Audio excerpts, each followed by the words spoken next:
तो आइए आज के हम नेक्स्ट टॉपिक पे चर्चा करते हैं। आज का हमारा जो नेक्स्ट टॉपिक है उसका नाम है महाभारत का समालोचनात्मक संस्करण। अब इसका मतलब क्या होता है? महाभारत का समालोचनात्मक संस्करण मतलब हम महाभारत की जो खोज की गई थी उसका हम आलोचना करेंगे, अर्थात इसके बारे में खोजने का काम करेंगे कि महाभारत की दोबारा से रचना करने के लिए किन किन चीजों की या फिर साक्ष्यों की जरूरत पड़ती है और उसका कहाँ कहाँ से खोज किया गया। इन सभी चीजों के बारे में आज हम विस्तार से बात करते हैं। कहता है कि 1919 में प्रसिद्ध संस्कृत विद्वान वी एस सुक्थांकर। अब देखो यहाँ से ये जो दिया गया है नाम, इनका नाम है वी एस सुक्थांकर। ये तो आप लोग याद कर लो क्योंकि यहाँ से आपका हर बार 1 नंबर का एमसीक्यू यहाँ से आता रहता है कि किसके नेतृत्व में किसके नेतृत्व में महाभारत की परियोजना की शुरुआत की गई।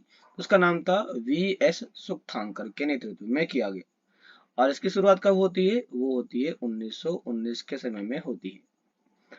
कहता है कि अनेक विद्वानों ने मिलकर महाभारत का समालोचनात्मक संस्करण तैयार करने का जिम्मा उठाया। अब महाभारत का समालोचनात्मक संस्करण का मतलब होता है कि हम इसके अलग अलग संस्करण को बनाने का काम करेंगे, तैयार करेंगे। इससे जुड़े क्या क्या कार्य थे? अब यदि हमें महाभारत के बारे में जानकारी इकट्ठा करना है तो इसके लिए हमें कौन कौन से काम करने पड़ेंगे। तो शुरुआती समय में देश के विभिन्न भागों से विभिन्न लिपियों में लिखी गई महाभारत की संस्कृत पांडुलिपियों को इकट्ठा किया गया। किसकी? तो संस्कृत की जितने भी पांडुलिपि थी उन सभी को इकट्ठा करने का काम चालू कर दिया गया। परियोजना पर काम करने वाले विद्वानों ने सभी पांडुलिपियों में पाए जाने वाले श्लोकों की तुलना करने का एक तरीका ढूंढ निकाला। क्योंकि हमें क्या करना है, हमें इस परियोजना के अंदर मतलब कि महाभारत के बारे में जानकारी प्राप्त करने के लिए हमें पांडुलिपि की जरूरत पड़ेगी। क्योंकि हमें जब तक कोई साक्ष्य मिलेगा नहीं, जब तक हमें कोई एविडेंस मिलेगा नहीं, तब तक हम यहाँ पर इसके बारे में पूरी तरह से जानकारी इकट्ठा नहीं कर पाएंगे। और जो पांडुलिपि थी उसी में श्लोक लिखे गए थे, महाभारत के एशियन टाइम के बारे में विस्तार से लिखे गए थे और उसकी तुलना करना बहुत जरूरी था। हम उसमें तुलना ये करते कि वो कितने समय पुराना था, उसके समय के सामाजिक व्यवस्था कैसी थी, समाज में किस प्रकार की धार्मिक, सामाजिक, आर्थिक, राजनीतिक ऐसी कुछ चीजों का चलन था, इसके बारे में ढूंढ निकाला गया। अंततः उन्होंने उन श्लोकों का चयन किया जो लगभग सभी पांडुलिपियों में पाए गए थे। मतलब कि इस समय देखा जाए तो कई सारे जो मैन्यूस्क्रिप्ट थे वह मैन्यूस्क्रिप्ट भारत के अलग अलग हिस्सों से पाए जाते हैं। तो भारत के अलग अलग हिस्सों की बात करते हैं तो कुछ हमारे पास नॉर्थ इंडिया से, कुछ मिडिल इंडिया से और कुछ साउथ इंडिया से, वेस्ट से, ऐसे कुछ क्षेत्रों से पाए गए थे। और इन सभी मैन्यूस्क्रिप्ट्स में हमने ये देखा कि इसमें कौन कौन सी समानता है और इन्हीं समानताओं के आधार पर हमने इस समय कुछ महाभारत के श्लोकों को अध्ययन किया और उनके बीच में समानता को स्थापित करके महाभारत को दोबारा से रचना करने का काम चालू कर दिया गया। और जब उनका प्रकाशन किया गया तो उनका प्रकाशन 13,000 पेजों में फैले अनेक ग्रंथ खंडों में किया गया।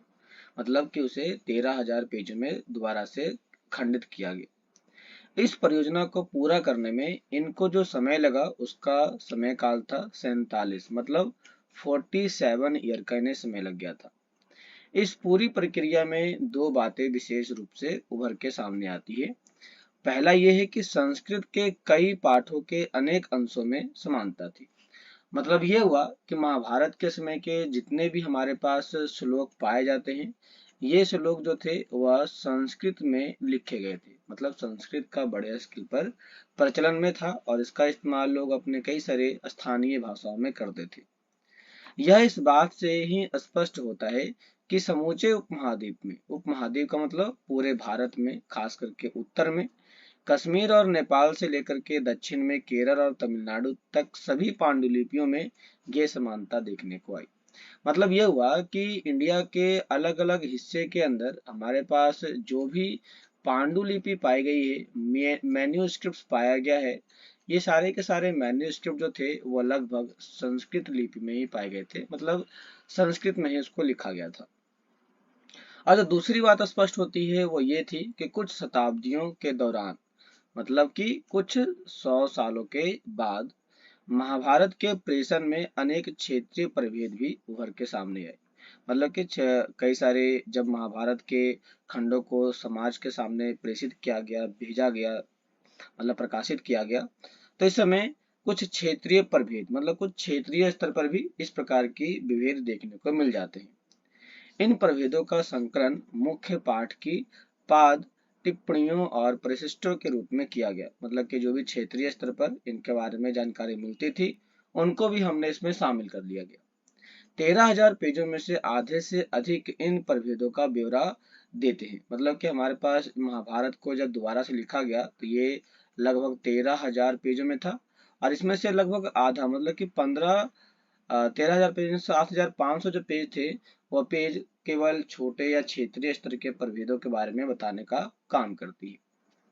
इसमें कहता है, एक तरह से देखा जाए तो ये प्रभेद, मतलब इस प्रकार के क्षेत्रीय स्तर की जानकारी, उन गूढ़ प्रक्रियाओं के घोतक है। घोतक मतलब इंडिकेशन करता है, सूचना देता है, जिन्होंने प्रभावशाली परंपराओं और लचीले स्थानीय विचार और आचरण के बीच संवाद कायम करके सामाजिक इतिहास को रूप दिया था। सामाजिक इतिहास को रूप दिया, मतलब कि जो प्रभेद हमें पाए जाते हैं वह प्रभावशाली परंपरा, मतलब कि हमारे समाज के अंदर जो भी प्रभाविक तरीके से परंपराएं थी उसको ये बढ़ावा देती है।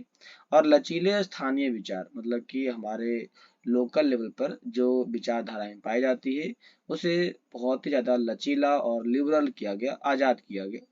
इसके आचरण के बीच से बात को कायम करके सामाजिक इतिहास का रूप दिया गया, समाज में इतिहास को बढ़ावा देने का काम किया गया। और यह संवाद द्वंद, द्वंद का मतलब होता है इसमें विवाद या किसी प्रकार के लड़ाई झगड़े, इसको कहते हैं द्वंद, और मतैक के दोनों को ही चित्रित किया गया कि दोनों को मुद्दे के बीच में कौन कौन से मुद्दे के बीच में सहमति है, असहमति है, इन दोनों को लेकर के इसमें बात विचार किए गए। इसमें महाभारत के अंदर पाए जाने वाले विभिन्न प्रकार के जो श्लोक थे उसके अंदर इन सभी प्रक्रियाओं के बारे में, ऊपर जो हमने अभी इस समय में जितने भी प्रक्रियाओं के बारे में पढ़ा, उन सभी प्रक्रियाओं के बारे में हमारी समझ मुख्यतः उन ग्रंथों पर आधारित थी।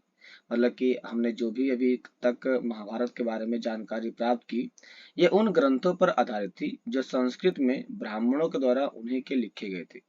मतलब ब्राह्मणों के द्वारा लिखे गए जितने भी अभिलेख पाए जाते हैं, जानकारियां पाई जाती है, ग्रंथ पाए जाते हैं, उन्हीं के माध्यम से हमने अभी तक महाभारत के साक्ष्यों की जानकारी प्राप्त करते हैं। 19वीं सेंचुरी अर्थात 19वीं शताब्दी और 20 सेंचुरी अर्थात 20वीं शताब्दी के इतिहासकारों ने पहली बार सामाजिक इतिहास के मुद्दों का अनुशीलन करते हुए, मतलब उसका पालन करते हुए समय इन ग्रंथों को सतही तौर पर समझा, उनका विश्वास था। मतलब कि जो हमारे पास ब्राह्मणों के ग्रंथ पाए गए थे उसको हर chapter wise chapter, page wise page पढ़ा और उसके ऊपर विश्वास किया। इन ग्रंथों में से कुछ भी लिखा गया है वास्तव में उसी तरह से उसे व्यवहार में लाया जाता होगा। मतलब कि जो भी ब्राह्मणों ने अपने किताब में लिखा था उन्हीं सभी चीजों को महाभारत के समय के समाज के अंदर इसे विस्तार से लागू करने का काम चालू किया गया था। कालांतर मतलब उस समय के बारे में बात कर रहा है। विद्वानों ने पाली, प्राकृत और तमिल ग्रंथों के माध्यम से अनेक परंपराओं का अध्ययन किया था। मतलब ये हुआ कि महाभारत के अंदर समाज के बारे में जो सामाजिक परंपराएं थी उनके बारे में जो जानकारी होता है वह 3 भाषाओं में मिल जाता है। पहला को मिल जाता है पाली, दूसरा प्राकृत, और जो तीसरा होता है वो होता है तमिल। तो इन 3 भाषाओं में जानकारी मिल जाती है। इन अध्ययनों से स्पष्ट होता है कि आदर्श मूलक संस्कृत ग्रंथ आमतौर से आधिकारिक माने जाते थे। आधिकारिक का मतलब होता है जिसका इस्तेमाल ऑफिशियल तौर पर किया गया था, मतलब सरकार या राजा अपने स्तर पर इसका इस्तेमाल किया करते थे। किंतु इन आदर्शों को प्रश्नवाचक दृष्टि से भी देखा जाता था। प्रश्नवाचक मतलब कई बार इसके ऊपर कुछ नेताओं के द्वारा या फिर कुछ लोगों के द्वारा इस पे क्वेश्चन भी उठाए गए थे, और कभी कभी इनकी अवहेलना भी की गई थी, मतलब कि यहाँ पर लोकतांत्रिक व्यवस्था को अपनाया गया था, इसीलिए कई बार इसकी आलोचना भी की गई थी, और इस आलोचना की जानकारी इस समय पाए गए पांडुलिपियों से प्राप्त हो जाती है। जब हम इतिहासकारों द्वारा सामाजिक इतिहासों के पुनर्निर्माण मतलब दोबारा से निर्माण करने की व्याख्या करते हैं, तब हमें इस बात को ध्यान में रखना होता है कि वह जो हम व्याख्या करने वाले हैं, क्या वह समाज की चीजों के बारे में बताती है या बताती नहीं, इसको लेकर के बात की जाती है।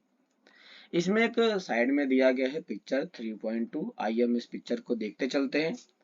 इस पिक्चर में कुछ श्लोक दिए गए हैं। ये जो श्लोक आप देख रहे हैं, पूरा का पूरा श्लोक, ये एक्चुअल में एक महाभारत के समय के एक छोटा सा अंश है। कहता है कि समालोचनात्मक संस्करण के एक पृष्ठ का अंश है। बड़े मोटे अक्षरों में प्रकाशित अंश मुख्य पाठ का हिस्सा है। छोटा मुद्रण विभिन्न पांडुलिपियों में पाए गए पाठ भेद को दर्शाता है, जिन्हें ध्यान पूर्वक तालिकाबद्ध किया गया है। मतलब कि इसमें कौन कौन से भेद थे, कौन कौन से अंतर थे, उनको इसमें बताया गया है, जिन्हें हर एक तौर से देखा जाए तो इन्हें अलग अलग ग्राफ में बताने का काम चालू किया गया है, ताकि समझने में और समझाने में आसानी हो सके। तो ये तो थे महाभारत का समालोचनात्मक संस्करण के बारे में विस्तार से। ये कैसा लगा जरूर बताइए, और वीडियो को सब्सक्राइब लाइक जरूर करिए। मिलते हैं नेक्स्ट टॉपिक में, जिसका नाम होगा बंधुत्व एवं विवाह के बारे में। तो आज के लिए इतना ही, मिलते हैं नेक्स्ट क्लास में, तब तक के लिए धन्यवाद।